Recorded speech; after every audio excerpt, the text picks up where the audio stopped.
A maioria legislativa do Senado detona a possibilidade de reeleição dos presidentes da Câmara e do Senado. Uhul!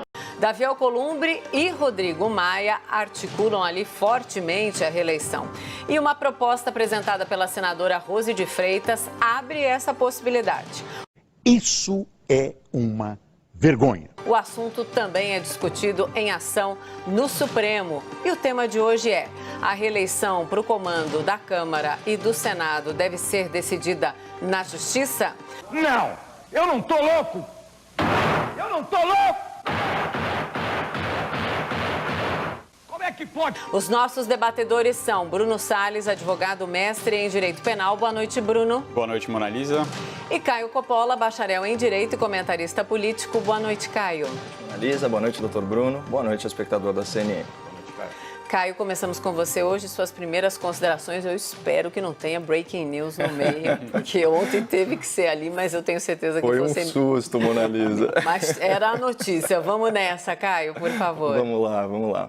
Bom, no mérito, eu sou contra o Instituto da Reeleição. Seja a reeleição por via indireta, né, no caso das presidências do Senado, da Câmara Federal, das Assembleias Estaduais e das Câmaras Municipais, seja a reeleição por voto popular, no caso do presidente da República, dos governadores, dos prefeitos e dos parlamentares federais, estaduais e municipais. Só um esclarecimento importante. Ser contra a reeleição não significa rejeitar os candidatos nessa situação. Até porque no Brasil, votar costuma ser aí a dolorosa arte de escolher o menos pior. É legítimo votar em políticos que são beneficiados por leis das quais você discorda. Eu, por exemplo, sou avesso ao horário eleitoral gratuito, mas eu consigo compreender o que faz um candidato se utilizar desse privilégio para fazer propaganda bancada pelo contribuinte. É lamentável. Mas voltando aqui ao tema, aqueles que argumentam a favor da reeleição, geralmente em causa própria, de forma casuísta, costumam alegar que se trata de uma questão de mérito e que não existe problema em reconduzir ao poder aqueles que desempenham um bom trabalho. Essa é uma ideia falsa que eu pretendo desconstruir ao longo do debate, até porque tem dois argumentos irrefutáveis contra a reeleição. O primeiro argumento é jurídico. A reeleição fere o princípio da isonomia, a igualdade perante a lei. Se houvesse respeito a esse princípio constitucional, haveria uma igualdade formal de condições eleitorais para todos os candidatos. Mas não é isso que se verifica na prática. Em razão aí de circunstâncias que desequilibram a disputa, é infinitamente mais fácil se reeleger do que se eleger. O candidato à reeleição tem a seu favor o mandato, o seu gabinete, verbas públicas e a máquina do Estado. São praticamente as engrenagens aí de um mecanismo legalizado de geração de favores especiais e abuso de poder político e econômico. O segundo argumento, ele se relaciona mais à ciência política e pode ser sintetizado na frase lapidar atribuída à primeira-ministra britânica Margaret Thatcher. Ela disse o seguinte, aspas, a democracia não é um sistema feito para garantir que os melhores sejam eleitos, mas para impedir que os piores fiquem lá para sempre. E na realidade dinâmica dos dias atuais, alguns poucos anos equivalem a décadas. E políticas equivocadas podem comprometer toda uma geração, como nós observamos no fiasco educacional brasileiro nas 2 primeiras décadas desse século. E além de prejudicar a renovação de quadro, sufocando a oxigenação política que, junto com as liberdades individuais, tornam a democracia o melhor dos regimes de governo, a reeleição traz consigo outros 2 grandes males. A reeleição ela concentra poder, que é um vício do Estado combatido há séculos pelas ideias liberais e pelas ideias republicanas. E, para completar, a reeleição desvia a finalidade do exercício do poder. Ela corrompe a atuação política. E aqui eu apelo a outra autoridade intelectual do conservadorismo contemporâneo, que é o professor Thomas Sowell, economista e filósofo norte-americano. Ele diz o seguinte, aspas, ninguém entende de verdade a política até compreender que os políticos não estão tentando resolver os nossos problemas. Eles estão tentando resolver os seus próprios problemas, entre os quais ser eleito e ser reeleito são número 1 e 2. Qualquer que seja o problema número 3, está bem para trás. A emenda constitucional número 16, que instituiu a reeleição para cargos executivos aqui no Brasil, foi promulgada em 1997, coincidentemente beneficiando seu arquiteto político, o senhor Fernando Henrique Cardoso. Depois de gozar da sua própria reeleição e de se omitir o quanto pôde em relação ao subsequente projeto criminoso de poder que tomou o país de assalto, a FHC veio a público escancarar a sua mudança brusca de opinião. Coincidentemente, faz isso agora que a direita ocupa a cadeira presidencial. Em um artigo intitulado Reeleição e Crises, publicado pelo Estadão, o ex-presidente sociólogo afirma que, aspas, é ingenuidade imaginar que presidentes não farão o impossível para se reelegerem. Como intelectual que é, Fernando Henrique faz uso de um português castiço, mas o que traduz verdadeiramente o espírito maquiavélico do político médio às portas da reeleição é a frase vomitada pela ex-presidente Dilma Rousseff. Aspas, nós podemos disputar a eleição, nós podemos brigar na eleição, nós podemos fazer o diabo quando é hora da eleição. Então, de uma sinceridade autoincriminadora, essa pérola data de 2013. Vejam só, um ano antes da bem-sucedida reeleição da senhora Dilma. Bem-sucedida para ela, claro, porque para o Brasil foi um desastre. Mas, a propósito, uma análise superficial do histórico de reeleições presidenciais aqui no Brasil já indica o fracasso desse instituto na prática. Em todos os casos, o primeiro mandato foi menos pior que o segundo mandato. E políticas públicas de Estado foram moldadas conforme a lógica eleitoral, sem considerar o real interesse público, especialmente no médio e longo prazos. Então, por exemplo, no governo Fernando Henrique, o país perdeu reservas financeiras, sustentando artificialmente o câmbio, o que gerou uma desvalorização brusca do real frente ao dólar no início do novo mandato. No governo Lula, a impunidade política, no caso do Mensalão, se converteu aí num passe livre para a corrupção que alimentou campanhas eleitorais milionárias e fraudulentas via Petrolão. No governo Dilma, o controle artificial de preços e outras medidas populistas pré-reeleição levaram o país à sua maior crise econômica, com desemprego, inflação e juro recorde. Mas, enfim, os mesmos vícios que contaminam o Instituto da Reeleição por voto popular e pervertem a normalidade democrática, eles também se aplicam às reeleições de natureza parlamentar, como a escolha da presidência da Câmara e do Senado. E, nesse caso, com o agravante de que a Constituição até hoje não autoriza esse tipo de perpetuação e concentração de poder na gestão das casas legislativas.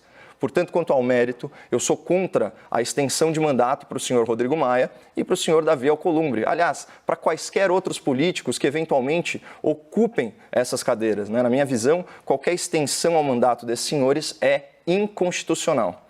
Olha ele! E eu fiz questão de usar essa fala inicial para tratar do mérito, ou do demérito da reeleição, porque a resposta à pergunta em debate é razoavelmente objetiva. A reeleição para o comando da Câmara e do Senado deve ser decidida na Justiça? Sim, é uma possibilidade. Numa decisão que compete, vejam só, ao Supremo Tribunal Federal. Você está falando sério? Ih, rapaz.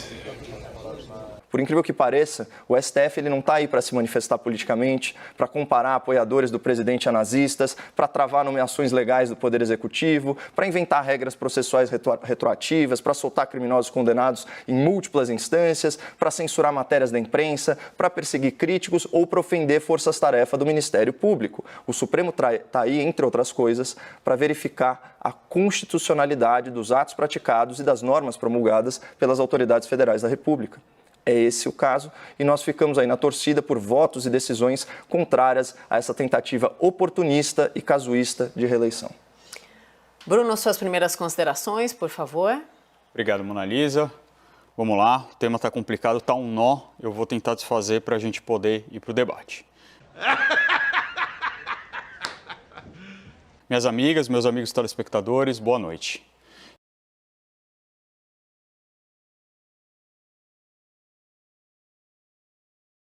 Existe um ditado jurídico, desse que o pessoal adora falar em latim, que eu vou falar em português, que diz que na clareza da lei cessa a interpretação, mas não é bem esse o caso de hoje. Então vamos à Constituição. O artigo 57, parágrafo 4º, ele diz o seguinte, abre aspas, cada uma das casas reunir-se-á em sessões preparatórias a partir de 1º de fevereiro, no primeiro ano da legislatura, para a posse de seus membros e eleição das respectivas mesas, para mandato de 2 anos, vedada a recondução para o mesmo cargo na eleição imediatamente subsequente. Fecha aspas. Mas espera aí. O presidente Rodrigo Maia não era presidente da Câmara antes de ser reeleito no início do ano passado? Faz tempo. Faz tempo, né? Ué. Então, como foi possível, se o texto diz que é 2 anos vedado a recondução? Foi possível porque existe uma interpretação de que esse artigo 57, parágrafo 4º, só vale para as eleições das mesas diretoras que ocorrem nos inícios das legislaturas, que é o período de 4 anos compreendido entre uma eleição e outra. Quando muda a legislatura, quando se tem uma nova eleição para deputado, a regra da reeleição para a presidência não vale mais, porque há nova posse de parlamentares. É como se as eleições para deputados zerassem essa regra. Esse entendimento, inclusive, está previsto no regimento interno da Câmara dos Deputados. Se você acabou de se eleger deputado, você pode ser presidente nos seus 2 primeiros anos. Mas, nesse caso, você não vai poder se reeleger presidente nos 2 últimos anos do seu mandato. Okay? Se você foi presidente nos 2 últimos anos como deputado, aí você consegue se reeleger para mais 4 anos nas urnas, aí você pode concorrer e pode ser, nessa nova legislatura, presidente da Câmara ou do Senado, ok? Então vamos lá. Qual é a discussão então? Ou quais são as discussões? Bom, essa ADIM do PTB quer que ninguém mais possa se reeleger em nenhuma circunstância, mesmo se mudar a legislatura. Segundo eles, a Constituição é clara e pronto. Por outro lado, essa é a outra discussão. Algumas alas do Congresso querem que o STF faça uma interpretação extensiva, chamada de interpretação conforme ou sistemática, permitindo a reeleição dos presidentes do Senado e da Câmara dentro da mesma legislatura, inclusive, embora tenha uma vedação expressa. Isso é uma vergonha. O fato é que, por essa linha interpretativa, já que foi permitida a reeleição para presidente da República, governador, prefeito, a regra deveria valer também para os presidentes da Câmara e do Senado. Então, o STF poderia dar essa interpretação conforme para permitir a reeleição de Maia e de Alcolumbre. Parece muito claro que o que estão querendo nesse caso é que seja reescrita a Constituição. Seja para vedar expressamente a reeleição, mesmo em legislaturas diferentes, seja para permitir expressamente a reeleição na mesma legislatura, nós precisaríamos, na verdade, reescrever a Constituição. E esse não é o papel do STF, que só pode interpretar a Constituição. Quem pode reescrever a Constituição, desde que não trate de cláusulas pétreas, é o Congresso Nacional, por meio da aprovação de uma emenda constitucional. Não é fácil aprovar uma PEC, uma proposta de emenda constitucional. Depende da concordância de 308 deputados e 49 senadores. O custo político disso é enorme. FHC que o diga. É um caminho muito mais difícil. Seria muito mais fácil convencer apenas 6 ministros do Supremo Tribunal Federal. Mas esse é, com certeza, o caminho errado. Vamos então ao debate. Bruno e Caio, por favor. Só para deixar bem claro que eu sou favorável ao controle constitucional, né, por parte do STF, jamais à atividade legislativa. Isso entra naquela seara de atribuições que não competem à nossa Corte Suprema. Eu queria ler aqui para o espectador da CNN uma carta aberta ao presidente do Senado Federal, escrita pelo senador Oriovisto Guimarães. Ele é senador da República pelo Podemos do Paraná e, assim, ao longo do seu mandato, ele vem conquistando aí muito respeito, não só por ser muito bem sucedido, né, no setor privado, não ser um político de carreira, mas está aí desempenhando uma função pública com um senso de retribuição, mas também pela sua coragem de atuar como freio e contrapeso aos excessos do Supremo Tribunal Federal, inclusive protocolando pedidos de impeachment de ministros da Corte e propondo emenda constitucional para restringir o alcance, a abrangência, o poder das decisões monocráticas tão criticadas aqui por nós no grande debate. Ele diz o seguinte, eu vou ler alguns trechos trechos selecionados dessa carta. Meu caro presidente, senador Davi Alcolumbre, ao contrário da senadora Rose de Freitas, votei para a sua eleição à presidência do Senado Federal. Rose de Freitas votou no senador Renan Calheiros. O mundo gira e agora minha colega Rose de Freitas teve a iniciativa de apresentar uma PEC para permitir a sua reeleição. E eu me oponho a essa casuística iniciativa legislativa. A democracia é linda e sua beleza maior está na alternância de poder. Eu até poderia votar favoravelmente pela aprovação da PEC proposta se essa PEC fosse válida a partir da próxima legislatura. Isso eliminaria qualquer suspeita de casuísmo legislativo para beneficiar o senhor e o presidente da Câmara dos Deputados, Rodrigo Maia. E aqui ele dá um segundo recado, lapidar, repleto de ironia. Além dessa condição essencial, tenho outras duas. Antes de votar a PEC da reeleição, deveríamos votar a PEC que estabelece a prisão em segunda instância e votar o fim do foro privilegiado. Se o Congresso fosse capaz de dar essas três felicidades ao povo brasileiro, aí sim eu votaria favoravelmente a PEC proposta pela ilustre senadora. Então, assim, nossos cumprimentos aí a toda a ironia e ao recado bem dado do senador Orovisto ao presidente da Casa. Bom, eu não vou ficar misturando as matérias, porque a matéria é complexa o suficiente. Eu vou voltar para o ponto inicial. O ponto inicial é de que a gente tem hoje três cenários. Um é a possibilidade de recondução quando a gente está em legislaturas diferentes. O outro é que a gente tem uma ADIM que quer cancelar isso e, pelo outro extremo, então um quer diminuir, o outro quer aumentar, quer que possa existir a possibilidade de uma recondução em qualquer hipótese, tá? Esse já é um cenário bastante difícil e ele tem um complicador. Qual que é o complicador disso daqui?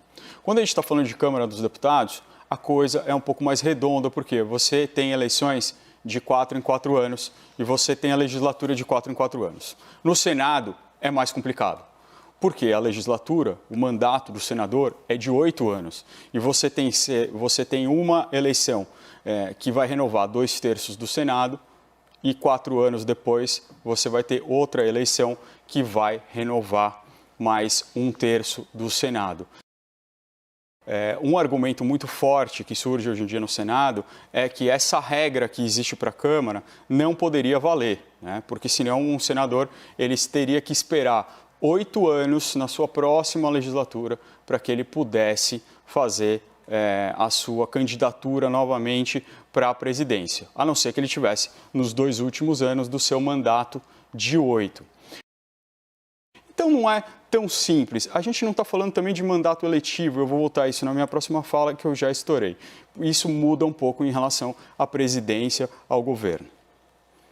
Como o doutor Bruno bem colocou aqui para o espectador, a possibilidade da aprovação de uma PEC, né, sobre essa matéria, isso consta inclusive da carta do senador Orovisto, a carta aberta ao senador Davi Alcolumbre, a gente precisa discutir também se a votação, né, dessa emenda constitucional, se ela torna o que é ilegítimo, legítimo. E aqui vem uma outra citação muito válida, né, da já referida primeira-ministra britânica, a senhora Margaret Thatcher. Ela diz o seguinte: ser democrático não é suficiente, porque uma maioria não transforma o errado no certo. Olha que coisa bonita isso, uma maioria não transforma o errado no certo. Para ser considerado realmente livre, países também precisam ter um amor profundo pela liberdade e um respeito absoluto pela lei. E não apenas pela lei, pelos princípios legais, pelo espírito da lei, certo? E a nossa Constituição, ela é avessa à concentração de poder. Ela é avessa à perpetuação no poder. A questão da reeleição, né, a reeleição para cargos do Executivo, ela ainda tem uma atenuante relevantíssima, que é o quê? O escrutínio popular, o voto direto. Mas quando a gente fala dessas posições de destaque na República por eleição indireta, como é o caso da presidência da Câmara, da presidência do Senado, não é possível, né, que a Corte Constitucional avalie que isso está em acordo com o espírito da nossa Constituição, né, que emana dos princípios da Constituição, sejam eles os princípios relacionados à isonomia e também às questões inerentes à democracia, à periodicidade, né, a renovação política, a oxigenação, esse tipo de coisa. É por isso que o professor Modesto Carvalhosa, né, na sua obra Da Cleptocracia para a Democracia, ele ensina que no Brasil pratica-se a corrupção legalizada, ou a corrupção institucionalizada, a ilegalidade institucionalizada, que é o quê? Você reúne, né, esse grupo político, essa elite política, né, para colocar em pauta a votação de privilégios que, por se tornarem legais, saem da ilegalidade, mas jamais da imoralidade e estão em desacordo com o interesse público, como seria o caso, por exemplo, dessa reeleição casuísta, né, para a direção da mesa na Câmara e no Senado. Debatedores, argumentos finais já, tá? Passou rápido de novo. 1 minuto para cada um. Começamos com você, Bruno, por favor. Obrigado, Mona Lisa. Caio, essas frases são muito bonitas, mas na verdade elas não funcionam. Elas não funcionam na democracia e no Estado de Direito. Porque dizer que aquilo que é legítimo é diferente do que é da maioria é muito fácil e todos os lados vão alegar isso. Da extrema esquerda, da extrema direita, passando pelo meio, pelos moderados. É por isso que tem regras. É por isso que tem uma Constituição. É ali onde vai ter a regra do jogo. E o fato é que não estamos tratando de uma cláusula pétrea.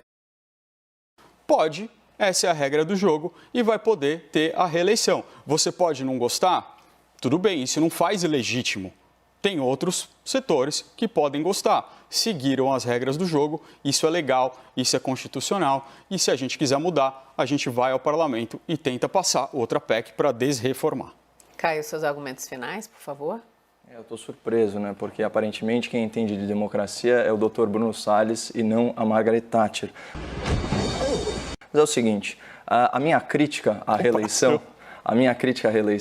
ela se encaixa num espectro muito mais amplo de reformas políticas necessárias para a oxigenação política, para a renovação política. Elas incluem não apenas essas restrições, né, a concorrer ao cargo repetidas vezes no Executivo, como também desvinculação do mandato de turno para concorrer a outro cargo, né, para que o representante público tenha que fazer uma escolha. Certo? Fim do financiamento público, né, de campanhas e partidos. Por quê? Porque essas verbas não são distribuídas igualmente. Né? Inclusive, falando em distribuição igualitária, isso deveria se aplicar ao horário eleitoral gratuito, se for mantido, né, esse horário eleitoral, que só é gratuito para os partidos e para os políticos. Afinal de contas, esse dinheiro é uma renúncia fiscal do Estado brasileiro. E, finalmente, o fim das emendas parlamentares, que